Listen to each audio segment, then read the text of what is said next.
The worst kind of scar ain't the one you can see. It's the one people think they understand. Elias Boone said quietly, though there was no one around to hear him but the wind dragging dust across his empty yard, the kind of place where a man could disappear without anyone noticing. 30 miles from the nearest town, where the sun burned slow and the night stayed too quiet. And for 3 years, that silence had been exactly what he wanted. Until the evening she showed up, walking instead of riding, which already told him something was wrong.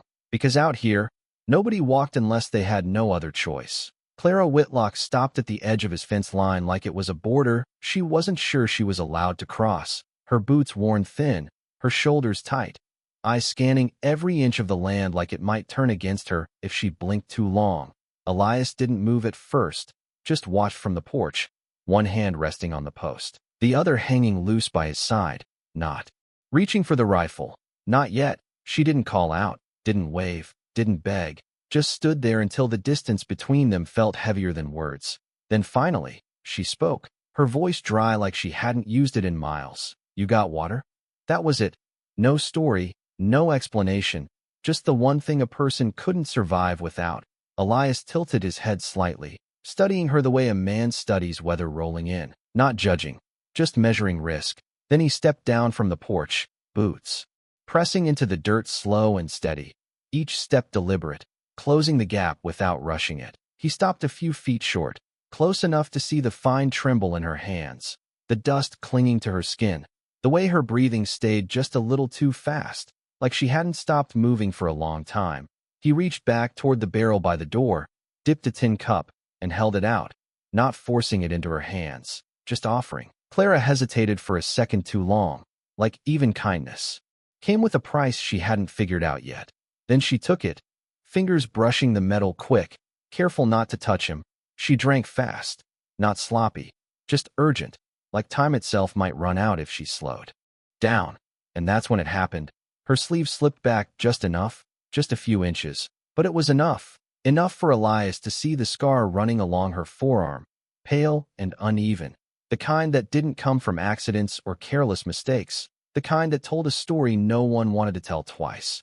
His eyes rested on it for half a heartbeat, no longer. Then he looked away like it wasn't there, like it didn't change anything, like she was just another traveler asking for water under a dying sky. Clara noticed. Of course she noticed. People always noticed. That was the problem. But this time something didn't follow. No question, no shift in tone, no tightening of suspicion, just silence, steady and unbroken. She finished the water and handed the cup back, her grip firmer now, her voice lower. "I'll be gone by morning." Elias nodded once, simple, like that was her business and not his concern. He turned back toward the porch, setting the cup down, already ending the moment, without stretching it further than it needed to go. But behind him, Clara didn't move, not right away. She stood there, caught between leaving and staying, because for the first time in longer than she could remember, someone had seen the thing she tried hardest to hide, and chose to act like it didn't matter at all. The night settled slower than usual, like the land itself was watching to see what she would do. Elias sat on the edge of the porch with a small piece of wood in his hands, carving without looking down, the blade moving from habit more than thought. He could hear her boots shift behind him, not leaving, not yet. The wind carried the dry scent of dust and old timber, and somewhere far off a coyote called once before going quiet again. Clara finally stepped closer to the fence, but did not cross it. Her voice came low, almost careful. "You always let strangers stand out there?" Elias did not turn, just kept carving. Strangers usually know better than to stay. That answer hung in the air, not unkind, not welcoming either, just a fact shaped by years of keeping distance. Clara let out a breath that almost sounded like a laugh, but did not quite make it. She looked out across the land like she was measuring how far she would have to go before she could disappear again. But something in her posture had changed. The tight edge of flight softened just enough to notice. "You are not going to ask," she said after a moment. Elias paused the knife, just for a second, then kept going. "Ask what?" She shifted, pulling her sleeve down tighter now, though it was already covered. "About this," she said, her tone flat, like she had said it too many times before to too many people, who thought they understood what it meant. Elias finally looked up, not at her arm, not at the place she guarded, but at her face, steady and unreadable. If you wanted to tell it, you would not be hiding it, he said. Simple as that. No weight behind it. No judgment wrapped inside. Clara did not respond right away, and in that silence something unfamiliar settled between them. Not trust, not yet, but the absence of pressure, which was sometimes the closest thing to safety a person could find. She moved past the fence then, slow, like stepping into something uncertain, and Elias did not stop her, did not question it. He just stood and walked toward the small barn, pushing the door open with a quiet creak. There is a bedroll in there, cleaner than the ground, he said, not looking back to see if she would follow. Clara hesitated only a second before stepping inside. The smell of hay and leather wrapping around her, grounding, real, not like the places she had been before. She set her small pack down like it weighed more than it should, not because of what was inside, but because of what it had carried her through. Outside, Elias leaned against the post again, eyes drifting toward the horizon where the last light faded into a deep blue, and for a long moment, everything held still, until a sound broke it, faint at first, then clearer, the distant rhythm of hooves, not one horse, more than that, steady, purposeful, coming from the south trail. Elias did not move fast, did not reach for his rifle right away, but his hand did settle closer to it, his gaze narrowing just slightly, measuring distance, counting beats, while inside the barn, Clara froze where she stood, because she heard it too, and the way her breath caught told him everything he needed to know without asking a single question. Some people ran from storms, some people ran from men, and sometimes the difference did not matter at all. The sound of hooves did not rush, did not scatter. It came steady like men who knew exactly where they were going. Elias stood still on the porch, his fingers resting lightly against the worn wood beside the door, not gripping, not tense, just ready. He had learned a long time ago that panic only made noise, and noise drew the wrong kind of attention. The horses came into view slowly over the rise, 3 of them, dark shapes against the fading blue sky, their riders sitting straight in the saddle, not slouched like drifters, not loose like traders. These were men who carried purpose with them. Clara stepped out of the barn before he could say anything, her movements quiet but not hidden. She did not try to stay out of sight, which told him something had already been decided in her mind. Her eyes fixed on the approaching riders, not wide with fear, not anymore, just steady in a way that came from knowing what was coming long before it arrived. Elias glanced at her once, just once. And that was enough. She gave the smallest shake of her head. Not a plea, not a request, just a warning. Do not get involved.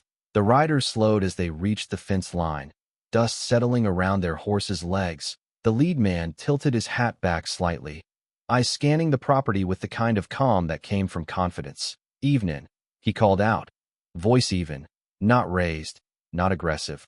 Elias nodded once in return. "Evenin'," nothing more. The space between them held quiet tension. Not loud, not sharp, just present, the kind that sat heavy in the chest without needing to be named. The man's gaze shifted, landing on Clara, and for a fraction of a second something passed through his expression, recognition, not surprise, not relief, just confirmation, like a box quietly checked. "We are looking for someone," he said, his words careful, chosen. "Woman passed through this area, traveling alone." Elias leaned one shoulder against the post, casual enough to seem uninterested, but not careless. "Plenty of land out here," he replied. "People pass through all the time." The man did not smile, did not press right away. He simply studied Elias a moment longer, then Clara, then back again, measuring something that did not show on the surface. Clara took one slow step forward, her boots pressing into the dirt with a soft crunch. She did not look at Elias now, did not include him in what came next. "You found me," she said, her voice calm, stripped of everything but truth. Elias's jaw shifted slightly, not enough for anyone else to notice, but enough to break the stillness inside him. The rider nodded once, like this outcome had always been the expected one. "You were told not to leave," he said, no anger in it, just fact. Clara's hand moved, not to a weapon, not to run, just to the edge of her sleeve, gripping it tighter, like it was the only thing she had left to hold on to. Elias pushed off the post then, slow, deliberate, stepping forward. Just enough to change the shape of the moment. not stepping between them, not claiming anything. Just present. She asked for water, he said, his voice low, even, not challenging, not defensive, just clear. The rider's eyes shifted to him again, sharper now. And you gave it, he replied. Elias nodded once. That is all. The wind moved through the yard, brushing past them like it was trying to carry the decision away before it settled. But no one moved. No one spoke, because sometimes the smallest choice, the one that looked like nothing at all, was the one that changed everything that came after. The silence did not break all at once. It shifted, like weight moving from one side of a scale to the other. The lead rider studied Elias longer now, not with anger, not with suspicion alone, but with something closer to curiosity, like he had expected resistance and found something else instead, something harder to read. You keep to yourself out here? The man asked, his voice still even, but now it carried a different edge, not sharp, just testing. Elias shrugged slightly, his gaze steady. Land does not argue much, he said, and that was all. No claim, no challenge, just a truth that belonged to him and no one else. Clara stood a few feet behind, not hidden, not protected, just present, and for the first time since the riders arrived, her breathing had slowed, not because the danger was gone, but because something in the air had changed shape. The second rider shifted in his saddle, glancing between them, then leaned slightly toward the first, saying something too low to carry. The lead man did not respond right away, his eyes still fixed on Elias, measuring that quiet refusal to turn a moment into something bigger than it needed to be. Finally, he exhaled through his nose, a small sound, almost like a decision being set in place. You understand, he said slowly, that some people do not belong to themselves. The words hung there, heavy but not loud. Clara's hand tightened at her sleeve again, but she did not speak. Elias did not look at her, did not acknowledge the meaning behind the words. He only nodded once, as if he had heard something simpler, something less complicated than what was actually said. Maybe, he replied. But out here, a person stands where they choose to stand. The wind picked up slightly, pushing dust along the ground in thin lines that curled around boots and fence posts. The horses shifted, sensing the change before the men did. The third rider adjusted his grip on the reins, his posture less certain now, not relaxed, not tense, just waiting. The lead man looked at Clara again, and this time there was something quieter in his gaze, not softer, but less fixed, like the certainty he had arrived with had loosened just enough to let doubt in. You coming back? He asked her, not ordering, not demanding, just asking. And that question seemed to stretch longer than anything else that had been said. Clara did not answer right away. She looked at the ground once, then toward the open stretch of land beyond the fence, then finally at Elias. Not for permission, not for direction, just to see if anything in him would push her one way or the other. But he did not move, did not speak. He simply stood there like the fence itself, a boundary that did not close in, did not hold, just existed. And in that stillness, Clara's shoulders shifted, not in surrender, not in fear, but in something closer to decision. No, she said quietly, the word simple, but it landed like something much larger. The riders did not react immediately. No sudden motion, no raised voices, just a pause, long enough to feel the weight of it settle. The lead man nodded once, slow, like he had expected that answer even if he had hoped for a different one. Then you already know what follows, he said, and without another word, he turned his horse, not in anger, not in haste, just in acceptance of a path now set. The others followed, one after the other, their figures fading back into the deepening blue of evening, until the sound of hooves became distant again, then gone entirely, and only when the last echo disappeared did the air seem to return to the land, filling the space they had left behind. Clara let out a breath she had been holding longer than she realized, and for a moment, neither of them spoke, because some choices did not need to be explained, only carried. The night did not rush back to normal. It settled slowly, like something had passed through and left a mark you could not quite see. Elias remained where he stood for a moment longer, eyes on the dark stretch where the riders had disappeared, not expecting them to return, but not assuming they were gone for good either. He had lived long enough to know that some decisions did not end when people rode away. Behind him, Clara shifted her weight. The the tension in her shoulders easing just enough to let her breathe deeper, but not enough to call it relief. Not yet. Not here. She stepped closer to the fence, running her fingers lightly along the worn wood like she needed to feel something solid, something that did not move or change depending on who was watching. You should have told them, she said after a while, her voice quiet, not accusing, not grateful, just stating what she believed to be true.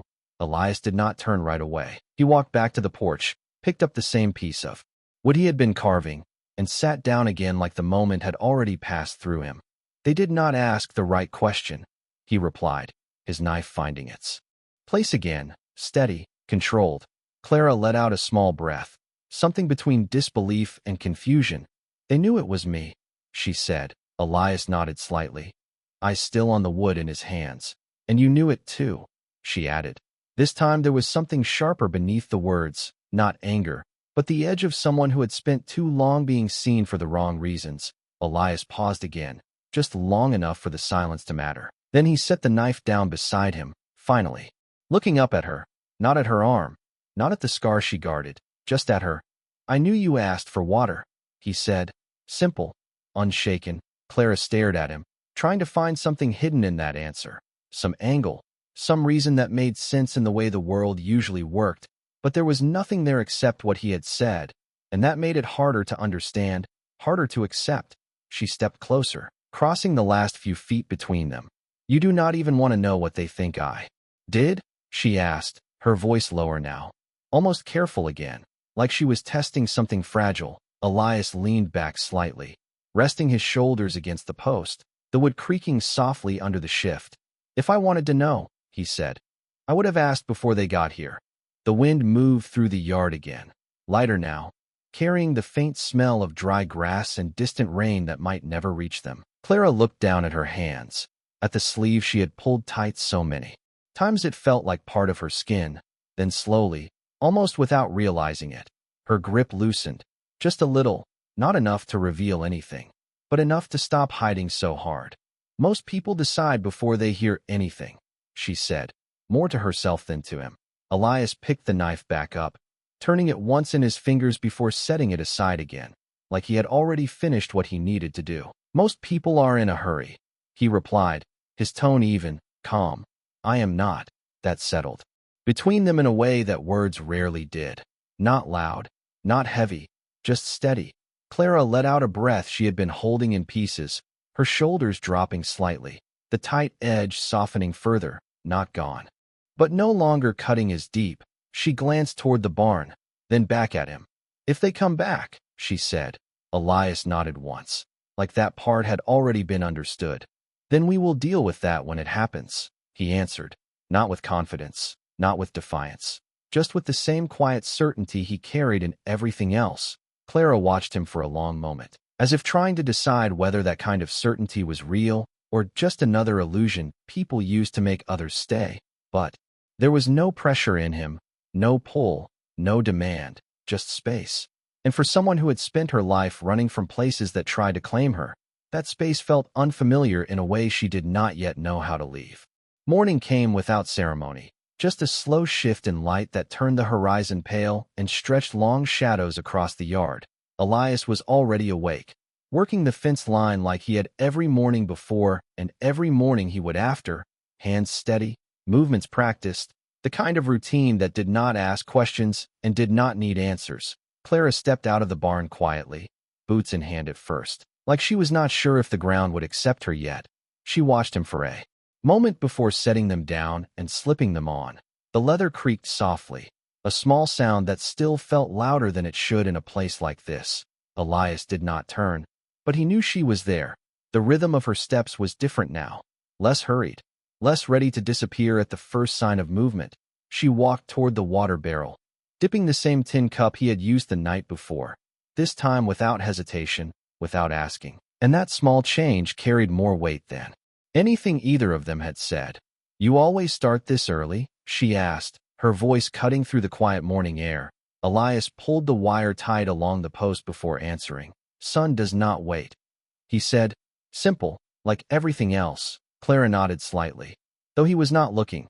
She took a slow drink, not rushed now, Not like someone who expected to lose it. The land looked different in daylight, less threatening, but no less honest. The wide stretch of dirt and grass did not hide anything, did not pretend to be more than it was. And for the first time in a long while, Clara did not feel the need to measure every exit the moment she stepped outside. She set the cup back on the barrel and walked a few steps closer to where Elias worked, stopping at a distance that still gave her space, but no longer felt like a wall. "They will come back," she said, not as a warning this time, just a fact she had learned to carry. Elias finished tying the wire, pressing it once with his palm to check the tension, then moved to the next post without looking up. "Maybe," he replied. Clara watched him for a moment. The way he moved without rush, without fear, just doing what needed to be done. "You are not worried?" she asked. And there was something quieter beneath that question now, something closer to trying to understand rather than testing. Elias paused again, glancing out toward the open land, then back to his work. "Worry does not change what comes," he said. Clara let that sit, the words settling into something she could not immediately argue with, because she had spent years worrying, running, planning, and still found herself here, in a place she had not meant to stay. She shifted her weight slightly, her hand brushing against her sleeve again, but this time she did not pull it tighter, did not hide it further, just let it rest there. "You ever leave this place?" she asked after a moment. Elias gave a small shake of his head. "No reason to," he said. Clara glanced out at the horizon, the endless stretch of land that looked the same in every direction. "Seems like a place someone might want to escape," she said. Elias let out a quiet breath, not quite a laugh, not quite agreement. "Only if they are running from something," he replied, and that landed differently now, not as a judgment, not as a guess, just as something said from experience. Clara looked at him then, really looked, like she was starting to see the edges of something. He did not say, the kind of past that did not need to be spoken to be understood. The wind moved gently across the field, carrying the dry scent of earth warming under the sun, and, for a long moment, neither of them spoke, because the question was no longer whether she should leave, it was whether she still needed to. By midday the sun stood high and unforgiving, pressing heat down onto the land until even the wind seemed to slow under its weight. Elias worked near the corral now, checking the posts, tightening what had loosened over time, the kind of work that never truly finished but always needed doing. Clara stayed closer to the barn at first, watching, learning the rhythm of the place without stepping too far into it. But something had shifted since morning. The distance she kept was no longer about escape. It was about understanding where she fit, if she fit at all. She picked up a small bucket from beside the well, hesitated only a moment before lowering it into the water, the rope sliding through her hands with a steady pull. She had done this before, somewhere else, some other time, and the memory came back without resistance. She brought the bucket up and carried it toward the trough without asking, without being told. And Elias noticed, not by looking directly, but by the way his movement slowed just enough to register the change. She poured the water carefully, not spilling, not rushing, like she had decided something without saying it. "You do not have to do that," Elias said after a moment, his voice calm, not stopping her, just stating it. Clara set the empty bucket down beside the trough, her hand resting on the rim a second longer than needed. "I know," she replied, and that was all. But the meaning behind it settled deeper than the words themselves. Elias nodded. Once, not approving, not questioning, just accepting, the kind of acceptance that did not come with expectation attached. The sun shifted slightly, casting shorter shadows now, and the land held steady in that quiet balance between stillness and motion, until something broke it again, not loud, not sudden, just a faint line on the horizon, movement where there had been none before. Elias straightened slowly, his eyes narrowing just enough to focus, not reacting, not reaching for anything, just watching. Clara followed his gaze, her body tightening before her mind caught up. She saw it too, the distant shapes moving across the open stretch, more than before, not three this time, and not spread out. They moved together, controlled, deliberate, the kind of formation that did not wander. "They brought more," she said quietly, her voice steady but lower now, like she already knew what that meant. Elias did not respond right away. He stepped forward a few paces, shifting his position just enough to see clearer, counting without speaking, measuring distance. the way a man does when he has no intention of running. Clara's hand found her sleeve again, fingers brushing over the fabric. But this time she did not grip it, did not hide behind it. She let it rest there, like she was done pretending it was something separate from her. "You should let me go before they get here," she said after a moment, her voice carrying no fear, just certainty. Elias shook his head once, small, almost unnoticeable. "You can leave if you want," he said, still watching the horizon. "But not because someone told you to." Clara looked at him then, really looked, trying to understand how a man could stand so still when the world around him was starting to move again. How he could treat this moment like any other, like it was no different from fixing a fence or drawing water. And for the first time, the thought crossed her mind that maybe it was not that he was unafraid. Maybe it was that he had already decided what mattered long before this moment arrived. The riders drew closer, their shapes clearer now against the heat-shimmered air, and the space between what had been and what was coming narrowed with every passing second. But neither of them moved away, because whatever happened next, it would not be decided by who arrived. It would be decided by who chose to stay. The heat did not break when the riders came closer. It pressed harder, like the air itself was holding its breath. Elias stood a few steps ahead of the house now, not in front of Clara, not shielding her, just present in the space that mattered. The figures grew clearer with every second, 5 this time, maybe 6, riding in a line that spoke of intention rather than chance. The lead rider from before was there, easy to recognize by the way he carried himself, steady, controlled, like nothing surprised him anymore. Clara did not step back, but her body shifted, not toward escape, not toward hiding, just into a place where she could stand without flinching. Her hand rested at her side now, no longer pulling at her sleeve, no longer pretending the scar was not part of her. Elias noticed that without looking directly, the way a man notices small changes that mean more than loud ones. The riders slowed as they reached the edge of the property, dust rising and settling around them in thin waves. The lead man raised a hand slightly, and the others stopped behind him, not spreading out, not closing in, just waiting. "You made your choice," he said to Clara, his voice carrying across the open space without effort, not raised, not forced, just certain. Clara nodded once, her gaze steady. "I did," she replied, and there was no hesitation in it now, no second thought hiding behind the words. The man studied her for a moment longer, then shifted his attention to Elias, something unreadable passing through his expression. "And you decided to stand with it," he said, not accusing, not impressed, just acknowledging what was already clear. Elias shrugged slightly, his posture unchanged. "I decided nothing," he said. "She is standing where she wants to stand." The words landed differently this time, not deflecting, not avoiding, just placing the weight where it belonged. The man's eyes narrowed just a fraction, like he was trying to see past the simplicity of it, like he expected something more complicated to be hiding underneath. But there was nothing there except what had already been said. The others behind him shifted slightly in their saddles, not restless, just aware that something was not unfolding the way it usually did. Clara took one step forward then, not toward them, not away from Elias, just enough to stand fully in the open. "You said I did not belong." "To myself," she said, her voice calm, clear, carrying across the distance without breaking. "You were wrong."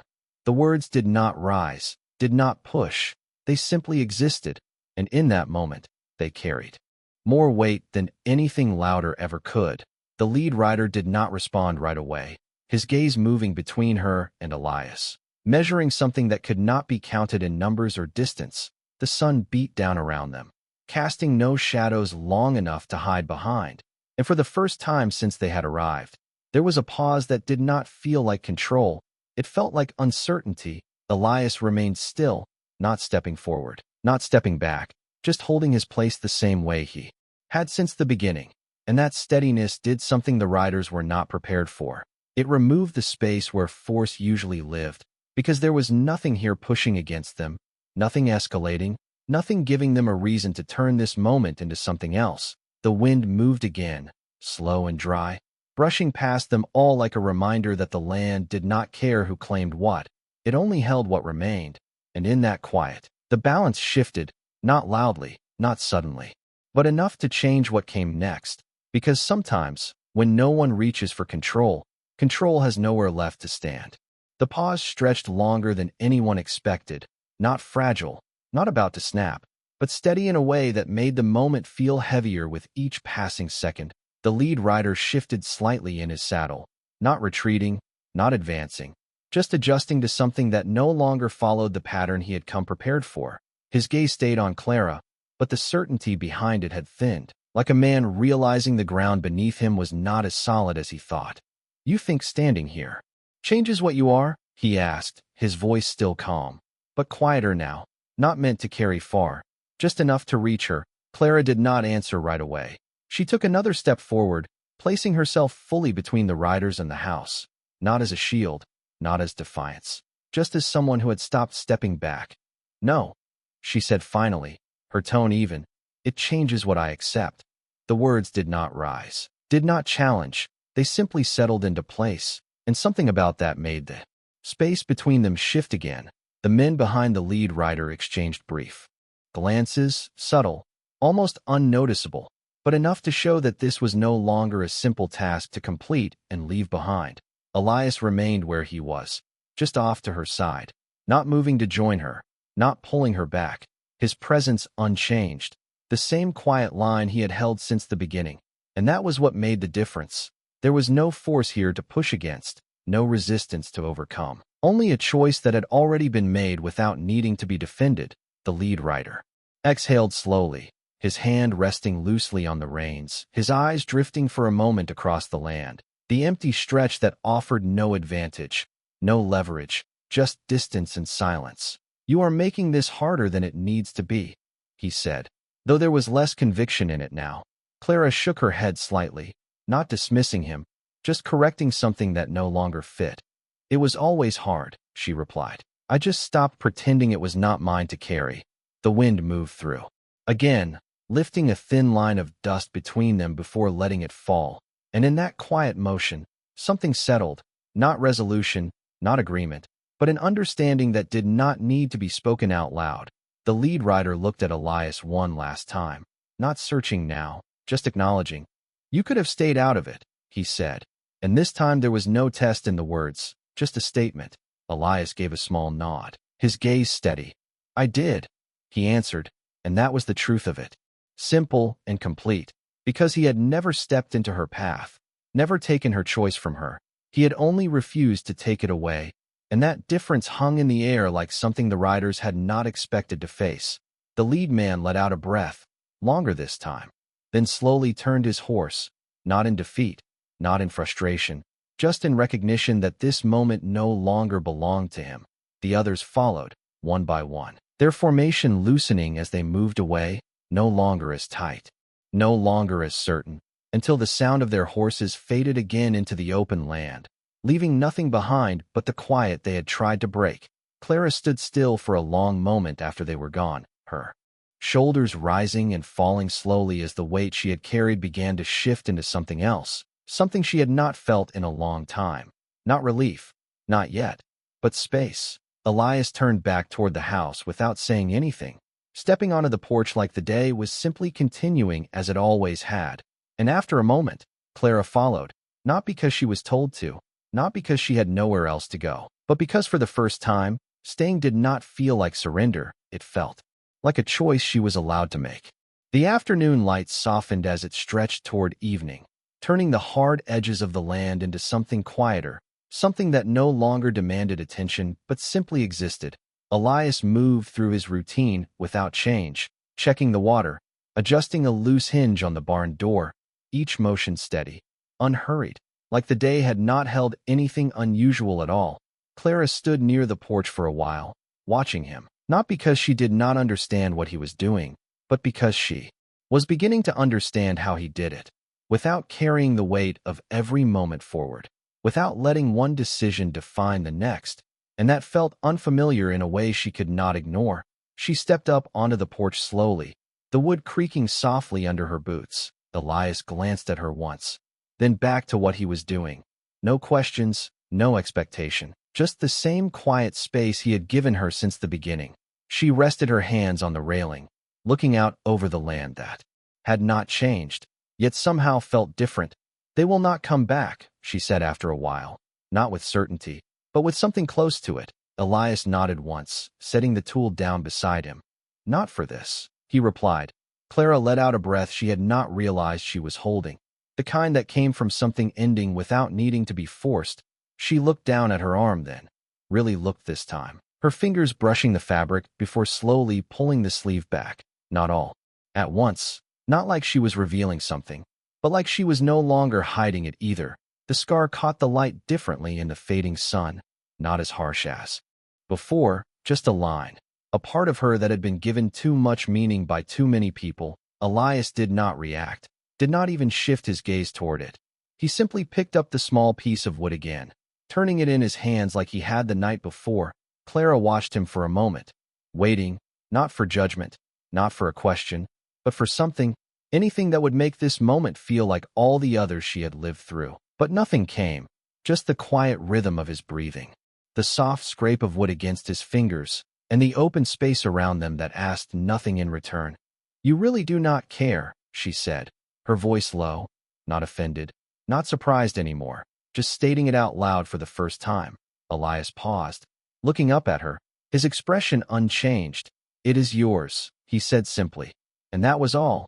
No explanation, no added meaning, just the truth as he saw it. Clara felt something shift then, not in the world around her, but inside, a tension she had carried for so long it had become part of how she stood, how she moved, how she breathed, began to loosen, not disappear, but change shape into something she could hold without it holding her back. She let the sleeve fall naturally this time, not hiding, not showing, just existing, the way everything else on that land did, without needing to justify itself. The sun dipped lower, casting long shadows across the yard, and for a moment, the silence returned fully, not heavy, not uncertain, just complete. Clara stepped back from the railing, glancing toward the barn, then toward the open stretch beyond the fence, and finally back to the house. And in that simple sequence, something settled into place, not a decision made in haste, not a choice forced by circumstance, but something quieter, something stronger. She was not staying because she had nowhere else to go. She was staying because for the first time, she did not feel like she had to leave. And Elias, without looking up, again, continued carving, as if that had been the point all along. The evening came softer than the night before, like the land had decided to let things rest instead of test them. Elias sat on the porch again, with the same piece of wood in his hands, though it had changed shape now, smoother along the edges, closer to something finished, but not quite there yet. Clara stepped out from the barn carrying a folded blanket, one he had left near the doorway without mention. She paused halfway across the yard, looking at the sky as it shifted from gold to deep blue, the first stars beginning to show through the fading light. And for a moment, she simply stood there, not measuring distance, not calculating escape, just standing, like the ground beneath her did not need to be questioned anymore. Elias glanced up briefly, noting the way she moved, the way she did not move, and then returned to his carving, the quiet between them no longer something to fill, just something to exist inside of. Clara reached the porch and set the blanket down beside the door, not asking where it belonged, not waiting for instruction. She just placed it there like she intended for it to stay. Then she sat down on the edge of the step, her boots resting on the dirt below. It feels different at night, she said after a while, her voice calm, not uneasy like before. Elias nodded once, not looking at her. Night does not hide anything out here, he replied. It just makes you stop pretending you can see it all. Clara let out a quiet breath, almost a smile, though it did not fully show. I used to hate that, she said, her eyes lifting to the sky, not knowing what was out there. Elias turned the piece of wood once in his hand, considering it. And now? He asked. Clara did not answer right away. Her fingers rested loosely against her sleeve, not gripping, not pulling, just touching, like it was no longer something separate from her. Now I think I was more afraid of what people saw than what they could not, she said, and the words came easier than she expected, like they had been waiting for a place where they did not have to be defended. Elias did not respond immediately. He set the carving knife down beside him, letting the quiet settle before speaking. People look for reasons, he said. Gives them something to hold on to. Clara nodded slowly. her gaze drifting back down to the yard, to the same space where the riders had stood, where decisions had been made without being forced. And if they do not find one, she asked, they make one. Elias replied. Simple, steady. Clara leaned back slightly, resting her hands behind her on the porch step, her posture more open now, less guarded, like the tension she carried had finally loosened enough to let her breathe without thinking about it. The night deepened around them, the stars brighter now, stretching across the sky in a way that made everything else feel smaller, quieter, but not insignificant, just part of something larger. I used to think that Scar decided everything, she said after a while, her voice softer now, not heavy, just honest. Elias glanced at her then, not at the mark itself, but at her. And now? He asked again. Clara looked down at her arm, then back up at the horizon, her expression steady. Now I think it only decides something if I let it, she said, and that was not defiance, not denial, just understanding, the kind that came slow and stayed. Elias picked up the piece of wood again, running his thumb along its edge. That is enough, he said quietly, and for the first time, Clara did not feel like she needed to argue with the past to believe it.